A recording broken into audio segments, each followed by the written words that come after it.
What's going on, people? Welcome to another Emotional Football live stream. My name is Alam, and today we got I don't know if this is probably the fifth or sixth iteration of our offseason preview series. Today we got the teams that should be loading up. So these are the teams that I think have no excuse.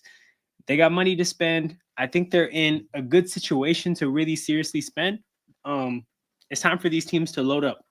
So without further ado, I will share this screen. So uh, these are the wrong teams.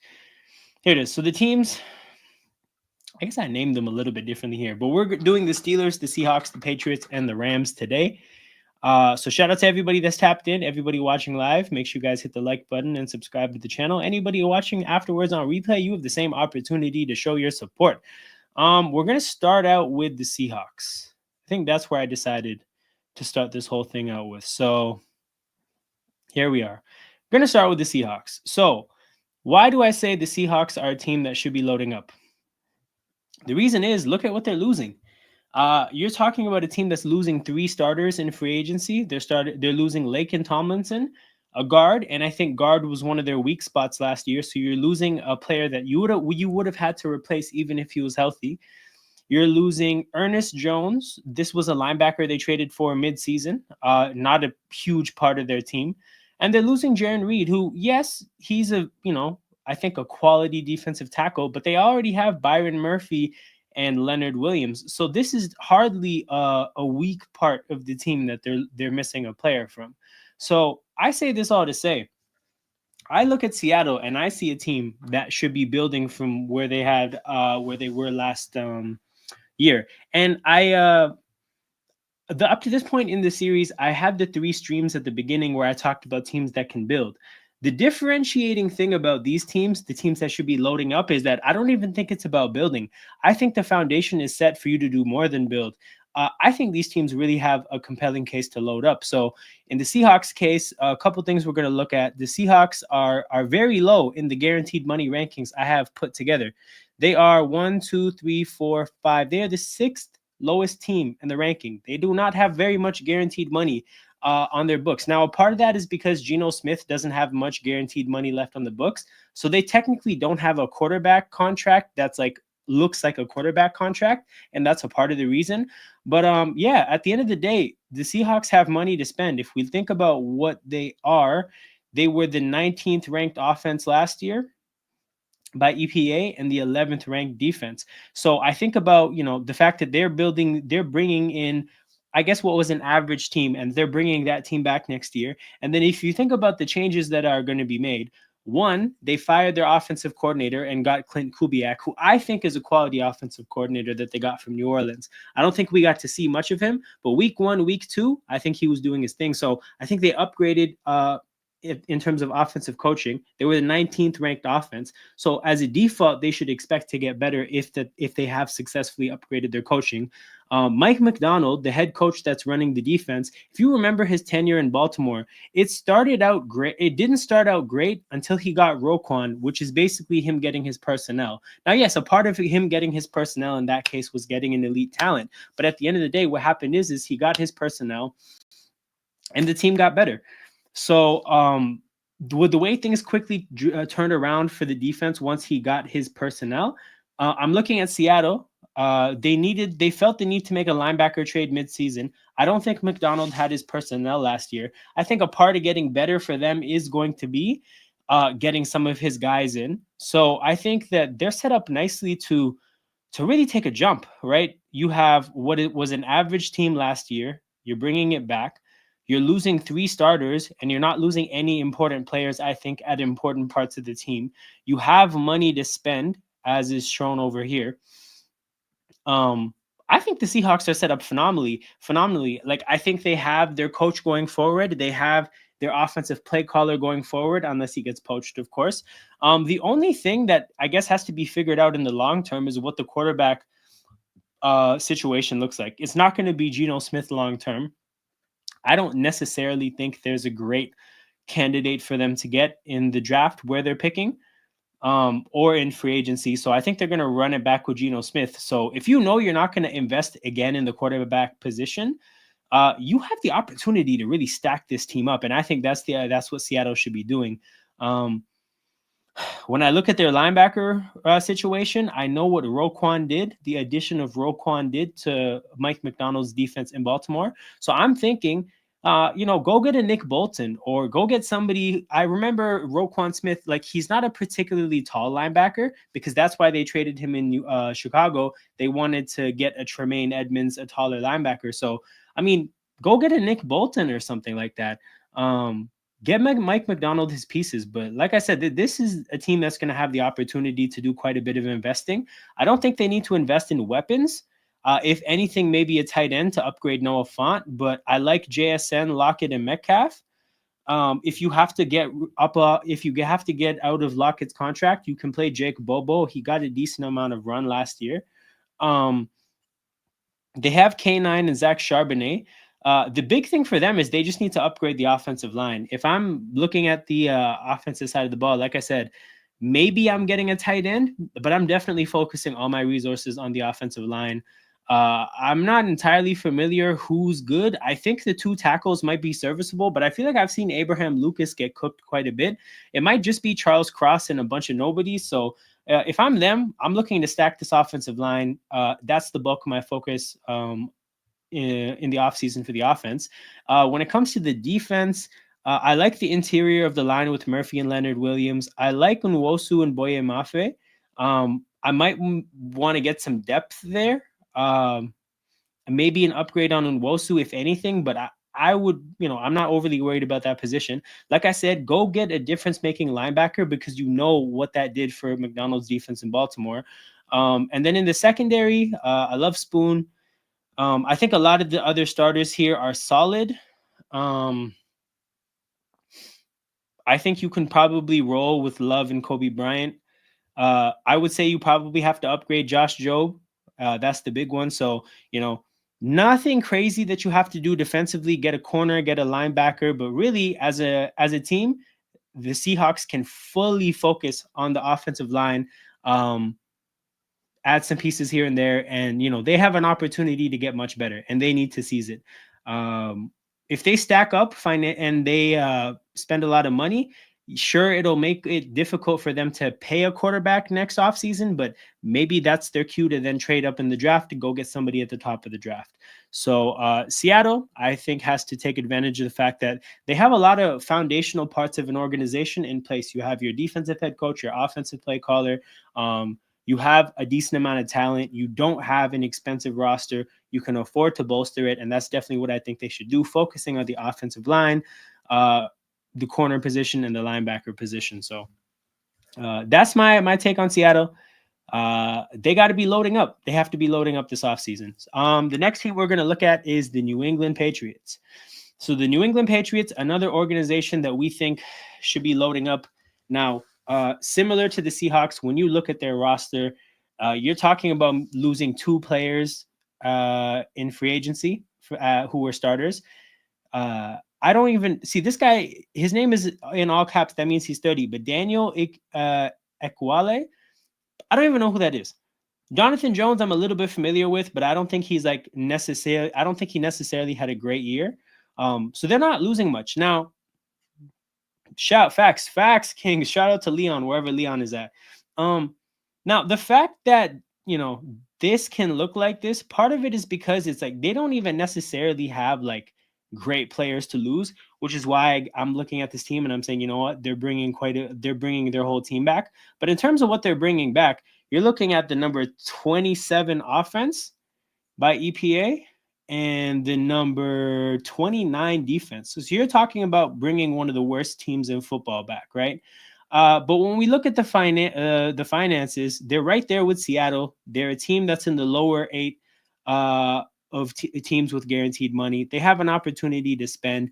And again, a part of the reason why I'm identifying the teams that have to load up, why I'm identifying them as that, is because they have a lot of pieces in place, like important foundational pieces. For the Patriots, they have Vrabel, they have McDaniels, they have Drake May.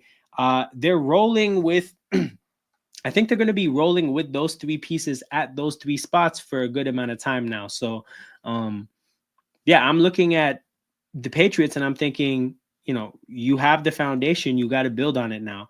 Unfortunately, it's not like a Seattle situation where you can kind of look at the strengths of the roster and then I identify like 2 or 3 weak spots that you would want to shore up. With the Patriots, I think they could use anything, like anything and everything. They could use a high quality receiver to maybe put Pop Douglas in a wide receiver 3 role. Make it everybody here make their jobs easier. On the offensive line, they could use help just about everywhere. I think Unwenu and Strange might be the ones that you can keep the faith in, but other than that, they could use help just about everywhere. Hunter Henry's 30. You could get younger there. The running back room, you got Ramondre Stevenson and Antonio Gibson. It's serviceable, but nothing special. Along the defensive line, Christian Barmore, their best defensive tackle, had the blood clotting issue. I'm not sure if he's healthy or ready to play football yet, but you could use defensive tackle help. You could use defensive end help. I'm actually trying to look through this squad. Is there any position? You know what? I think they're probably set at safety, but they could use just about everything else. That being said, though, they have the opportunity to do so. Like I said, they have quite a bit of money left. They have a lot of important pieces in place. They have everything. Basically, they have their whole team from last year. So whatever Vrabel likes, he can keep hold of. He can stack on top of that. And like I said, the thing is the Patriots have no important evaluating to do, which is why I put them. The reason they're in this category of the teams that should be loading up and not a category like the bad teams that can build, which were the Bears, Panthers, and Colts, is because I think the Panthers have some evaluating to do. I don't think that they know that they have a direction. If you look at the Panthers, they got rid of Shaq Lawson. They got rid of Dane Jackson. They're in the process of getting rid of some of the older players on the team. They're getting younger. They're not really in they're at the pulling back part of the slingshot, not the let go and let that shit fly part of the slingshot. Indianapolis Colts, again, kind of in a tough spot. They got some evaluating to do. Is AR the guy? It's not the time to just pour money into the situation. The Chicago Bears, I mean, I guess you could say kind of they are in that phase, but financially, they're not quite where some of the other teams are at. I'm looking at the Patriots. I know the kind of money that they have to spend. Again, they have the core parts of their team down at quarterback, offensive play caller, and defensive play caller. Patriots got to load up, man. When it comes to the defense, what I would like to say, though, is that I kind of like their secondary. Like Duggar, Peppers, Gonzalez, Marcus Jones. You need a fifth starter there. If they were to draft a Will Johnson or a Travis Hunter, something like that, they could have a crazy secondary very early. And then suddenly now, you're a big edge rusher acquisition and in the offseason away from having the foundations of a very good defense. But like I said, man, the Patriots should be all systems go towards acquiring talent because I think they have a very solid head coach. I love their young quarterback. And I wouldn't say that they could be something. I still am pretty confident that they won't be a playoff team. But they should look like something next year. They have every opportunity to load up to do so. And I think that's the approach they should be taking. Who does that leave us with now? Okay, we're going to do the Rams next before doing the Steelers. Los Angeles Rams. Hold on, I passed them.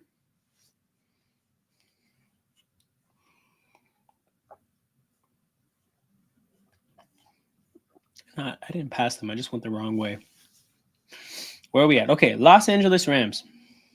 So the Los Angeles Rams are also a team that should be loading up. All right. What are they losing? Now, it's not like the last two teams where they're barely losing anything. But what the argument I'm going to make is that I don't think they're losing a whole lot in the grand scheme of things. So they're losing DeMarcus Robinson. I don't think that's anything special. They're losing Alaric Jackson. Fair enough. That's probably the one, right? That's probably the one. They're losing a left tackle. They're losing Bobby Brown. That's their only nose tackle, but he's not really the main player here. They played Braden Fisk, Kobe Turner, and Neville Gallimore all over him. They're losing Troy Reader and Roseboom. Now, fair enough. You might think, they're losing two starting linebackers, but they played Omar Spates a lot last year. So they're losing a linebacker, and as is, these aren't like fantastic linebackers either, right? Like these are just steady guys, not that hard to replace. And they're losing Akello Witherspoon, who I think was just a guy. So when I think about the fact that I saw the Rams be a very injury-plagued team last year who really figured it out and then went on to give the Eagles a very, very difficult matchup in the divisional round, I'm looking at this team and I'm thinking like they have a very good opportunity they're in a situation where they're bringing a whole lot of what made them great last year. They're bringing it back next year. Now, a couple things here. Matthew Stafford is here, and they're talking about him looking into trades. I kind of think I don't really take that seriously. I think it's kind of similar to when the Ravens let Lamar look for a trade, mainly just to let him go get an idea of what his real market is so that he could then come back and negotiate with it from a more informed perspective. I think they're giving Stafford the opportunity to seek a trade just to feel out what the other teams are willing to pay him. I think Stafford's going to be back. Now, the other thing is that Cooper Kupp is here, and Cooper Kupp is also not going to be here. If you watch last year, I don't think Cooper Kupp was nearly the player that he was in his prime last year. I think Cooper is a little bit washed, not completely washed, but the smell of Downey is on him just a little bit. I think the wide receiving core, that was a Puka carry job last year. And I think, Puka is going to be back. If anything, the way receivers are so easy to get in the draft, I think the Rams will probably be able to draft a receiver that's better than both Cooper Kupp last year and Demarcus Robinson. So I don't think this is a huge thing for the Rams to replace either, especially because of the fact that the other receivers outside of Puka were not a huge part of the Rams team last year. All things considered, I don't think the Rams are losing a whole lot. Alaric Jackson, that's tough. Other than that, I don't think it's the worst thing in the world. But the bigger deal for why the Rams are here is look where they're at financially. They are very low. They are the third lowest in the rankings of guaranteed money on the books. Rams, technically with a little bit more, what the hell? No. The Rams, technically, they have a little bit more a little bit more wiggle room than the Commanders. A lot of people identify the Commanders as a team that can stack up. We're gonna talk about them on the next stream. They're not quite in that situation you might think they are. The Rams, though, the Rams have literally more less guaranteed money on the books than everybody but the Raiders and the Steelers. So then when you factor in the fact that the main thing they have to replace is a left tackle who Alaric Jackson is also he's good, but that's not like a all-pro player you're missing out on. I really think the Rams have an opportunity to get better. The EPA things for the Rams, they're 14 offensively and 25 defensively. I think those are tough because, okay, first of all, offensively, the Rams had a bunch of injuries, right? They were missing Puka. They were missing Puka and Cooper Kupp for quite a bit. They were missing both their offensive tackles for quite a bit. Obviously, the stats are impacted by that pretty greatly. And then defensively, I think the big thing about the Rams was that they were very good at half of defense and not pretty trash at the other half of defense. The Rams could not stop the run. They could not stop power rushing attacks. I talked about how Philadelphia and Detroit had very easy times playing them. If you have to drop back and pass against the Rams, their pass rushers are going to get home. Jared Verse, Braden Fisk, Kobe Turner. It was somebody else. Oh, Byron Young. They're going to get home. So their defense's performance was very situation dependent. I wonder if that comes up in the EPA. Hold on, give me a minute. EPA per rush and pass. Oh, what do you know? It's 0.08. It's a positive against the rush, against the pass, negative against the rush. So yeah, this is a defense that was significantly better at one part of defense than the other. So when it comes to what their objective of getting better, I think it's pretty simple. You want to add some bulk. So you want to replace Bobby Brown with maybe a more quality nose tackle, somebody you can put on the field and that's not so obviously just there to stuff the run, somebody that gives some type of pass rush threat, just even a little bit. You want to get that kind of a player, and then maybe the linebacker that you get to play next to Omar Spates, you get somebody with some bulk, somebody that can be a little bit more of a threat against the run. And then aside from that, I think they need to look at the secondary, because I don't think Darius Williams, Akello Witherspoon, and Quentin Lake, I don't think that was good enough last year. You would see guys like Durant and Kendrick on the field occasionally. I don't think that's good enough. I think that their big need, like, they do have to get a little bit bigger, but their big need is that they got to get more talent at corner. Cam Curl and Cam Kinchins, I didn't know they had two Cams with Ks. Shout out to them. That's solid, but I think they got to get better at corner. Got to get better against the run. But it's not like you're going to take Fisk, Kobe Turner, Byron Young, and Jared Verse off the field. No. So it's not like you have to get multiple guys. You got to get a linebacker and a defensive tackle. Linebacker, defensive tackle, two corners. That's what you need defensively. Offensively, I think you need a receiver and a left tackle. I don't know if there's a center that they got rid of, that they cut already or something. I don't know if Bo Limmer was the guy who was playing last year, but I mean, yeah, you're good with Avila and Dotson. Havenstein's been playing quite a bit. You just need a left tackle, a receiver, a defensive tackle, a linebacker, two corners. You need 6 players. And for a roster that needs 6 players, they have a lot of money to spend to do that. So I think the Rams are nicely in a position to get better. They should be loading up. They were the biggest threat to Philadelphia last year in the playoffs. If they stack up the way, so that's a big part of the reason they should be stacking up, because yeah, they have a chance to be real contenders for the Super Bowl next year. I can't say that. I don't think that about the Commanders or the Raiders. The Steelers are a complicated situation. I don't think that about the Steelers, but also, like, if they were to just properly spend money, maybe they could be. But yeah, I definitely don't think about that. Think about the Colts or the Seahawks or the Patriots like that, right? Like, the Rams are in a very unique position in terms of how close they are to being Super Bowl contenders and how much money that they have to spend.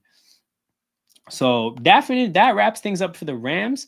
The last thing we got to talk about are the Pittsburgh football Steelers. So we're going to rip through that, and then I'm going to have King hop in.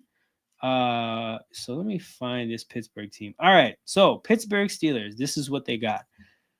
We're going to, I'm going to save the financial stuff for the end. Where did they rank in EPA? The 21st offense in the league by EPA, and the 10th defense in the league by EPA. So averaging out as literally an average football team, right? 21 and 10 averages out to around 15. So you're talking about an average team on paper last year. If you look at what they're losing all their quarterbacks. They're losing James Daniels, who's a solid guard, but that's a replaceable piece. And they're losing Van Jefferson, who, I mean, just another guy at receiver. So if I think about what they're losing offensively, it's really just the quarterbacks. But again, the quarterback spot is what they would want to upgrade. Like, again, at quarterback, right guard, and wide receiver, are any of the players that they're losing, are they players that you wouldn't want to upgrade if they were on your team? No, these are all parts of the team you had to upgrade. And then when you look at the defense, they're losing Landon Roberts, who, fair enough, he played and he's supposed to be good. So that's solid. But the other pieces they're missing are Dante Jackson and Cam Sutton.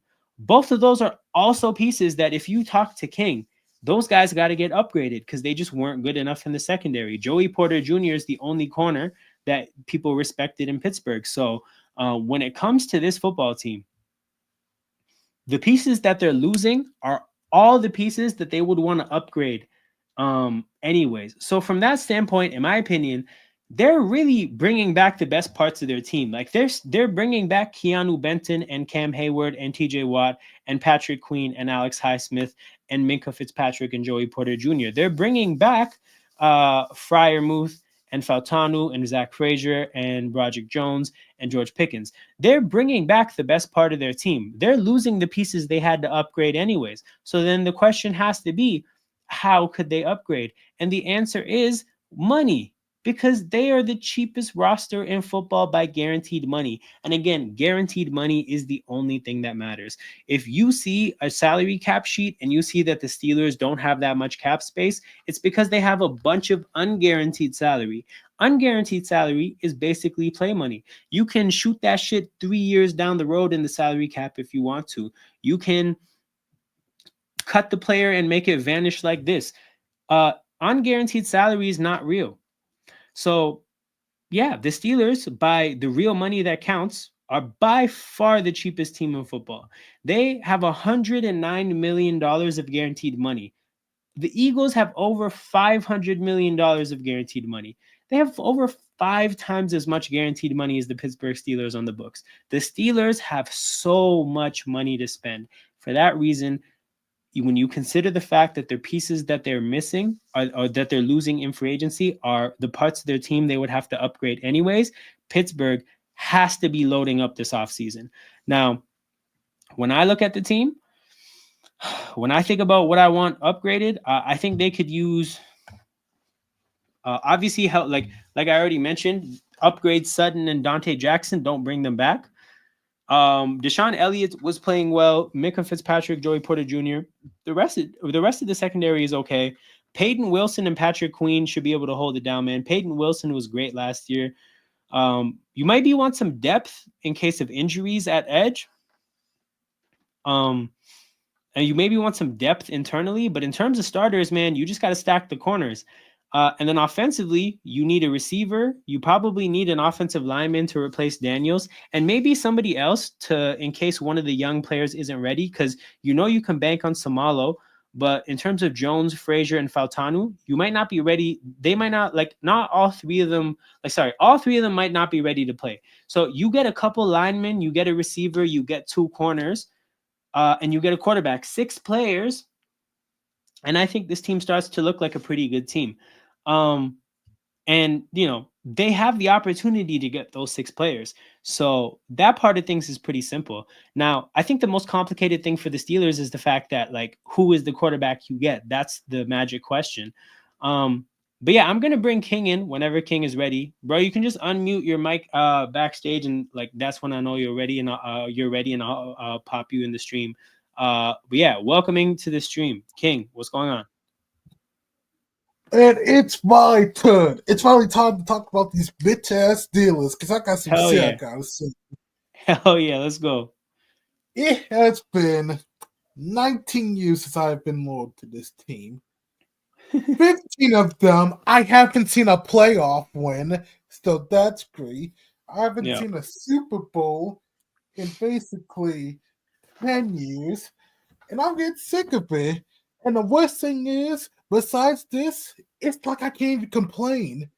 I can't yeah, complain if I'm a Steelers fan. If I say I'm sick of it, I get called a crybaby. You need to stick to the past. 6 Super Bowls, always in the always in the plus for the running record. But when I talk about that, it's you always want to bring up the past. How do we talk about you don't have a playoff win? I can't win here. yeah. This team is consistently mediocre, and I can't talk about it unless I'm here. So I'm just sick of this. Yeah, I get it. Nah, I get it, man. It makes no sense that you guys are this low in terms of the guaranteed money on the team. Uh, and considering the pressure that everybody's facing, Tomlin is facing pressure, Khan is facing pressure. What do GMs and coaches love doing when their jobs are on the line? They love irresponsibly spending. And the Steelers have so much room to spend, it wouldn't even be irresponsible. So they should just do it. You should be going to get 2 good corners. You should be going to get a couple good offensive linemen. I don't know if the quarterback out there, the best quarterback is in free agency or the draft, but you got to go get whoever that is. It doesn't have to be difficult. It doesn't have to be complicated. I really think that they could do something. We should do something, but this is part of me that just feels like, man, we're just gonna run it back. That's the worst part, is if we just run it back. So I have a question. Like, who do you think the best player is that you're missing? Like, is it James Daniels? Like, quarterbacks aside, right? Is it James Daniels? Is it Landon Roberts? Like, all these players that you're missing in free agency, I don't think you're missing anybody special. Maybe one of our secondary, but that's replaceable. But it's not like that serious. But here's the thing. Like, I think Dante Jackson at best was solid. At best. Yeah, that's what I'm saying. All these guys are like replaceable. They Yeah. should be replaced, but I just felt we're just gonna do the running back trend that we usually do. And for what it's worth, like to kind of to get at your point about running it back, a thing about the Steelers is, part of the reason the part of the ways they might spend their money is re-signing players. And I looked at their team, and basically both TJ Watt and George Pickens are going into the last years of their contract. So yeah, they could spend their money extending both those players, but also I kind of think that, like, with everything that's gone on with Pickens, they might use his numbers against him, and he might, not want to sign the deal that his numbers afford him. Like, I could see Pickens wanting to bet on himself, and the Steelers betting on the fact that if he pops off, they can just franchise tag him. Like, I wouldn't be surprised if Pickens doesn't get a deal. I think they might re-sign TJ Watt, but even TJ Watt, I mean, he doesn't mind taking like team friendly ish deals. So I really think that, like, there's a lot of money to spend. They're bringing back the best parts of their team last year. Man, they have a really good opportunity here. If they pay Najee Harris, I'm gonna get really pissed off. To be honest, same. And here's the worst thing. This year I thought was so different because we made changes, but the results were still the same. Yeah. So now Yeah. it's like, what do we do unless we do a Philly and absolutely create a super team? I mean, the thing is, for you guys, I think a super team could happen. It can't happen from here. Like, you have to take one more step ahead, and then you could build the super team from that. But like, yeah, I think right now you guys have to figure out the quarterback position, and then figure out just like a way of, like, I think you guys got to win a playoff game first, and then after that you can think about the next steps. Um, but yeah, man, I really don't think you guys have an excuse. I think if they run it back, uh, I think his name is Omar Khan. Is that what his name is? Uh, I think so, or it might still be one of the Roonies. I'll check. It's on my But credit for I think Roonies. the GM's name is Omar Khan or something, bro. He's seriously on fraud watch if they run it back. It is Omar Khan. Yeah, he is on fraud watch if they run it back. We will be calling for his firing. No, I'm kidding. I mean, I'm kidding. King's not. Um, but yeah, man. That's where it's at with Pittsburgh. I've been wanting to talk about Pittsburgh just because of how low they are here. I could not believe it when I noticed that like the Raiders have more guaranteed money on the books. I could not believe it. I mean, I guess it makes sense because at least the Raiders, like, they like spending stupid money. So like, it is what it is. But A six-time Super Bowl champion with dead last. I am fucking pissed. I understand, bro. I understand. But yeah, you got any other points about Pittsburgh before we wrap up? No, I just had to get this off. We No, man. good. We I'm good. glad you were able to get it off your chest. At Emotional Football, we will always offer you a platform to yell and scream about about your frustrations with the Steelers. You will not be told that you're being what did they call you when you complain? It's either if we complain that we're mediocrity and we need to get better, we're called spoiled because teams are worse than us and would rather have our opportunity. But Yeah. if we say that, oh, we're fine with our opportunity, we're just being complacent and coping on the fact that we're mid. So it's either we're spoiled because we complain that we're mid, or we're coping on accepting being mid. It's one of the two. Okay. Well, at least here we're never gonna call you crybabies for upholding high standards for your football team, because that's really all you can do as a fan is just acknowledge like what a reasonable amount of expectation is, and then just uphold, like, to kind of hold the team to those expectations. So I think it's very fair. Shout out to the 6 people watching live that the 6 time Super Bowl champions are held to a better standard than being dead last in guaranteed money, bro. That was crazy, and I could not believe that. But with that said, people, I am going to end this stream momentarily, and we are going to jump to the next live stream that we're doing, the second one of the night. So we're looking at the Chargers and the Commanders. We're looking at the two teams that, like these teams, have a lot of money to spend, but unlike these teams, they have a lot of players that they're going to be missing. So they're going to have to be replacing players before they ball out and add to their teams. This is the link, people. Anybody in the chat, you can click this link. It will send you to the next live stream that I will be starting up literally within 2 minutes of me doing this stream. So shout out to everybody in here. I'll see you guys in a couple minutes. Yeah, see you then.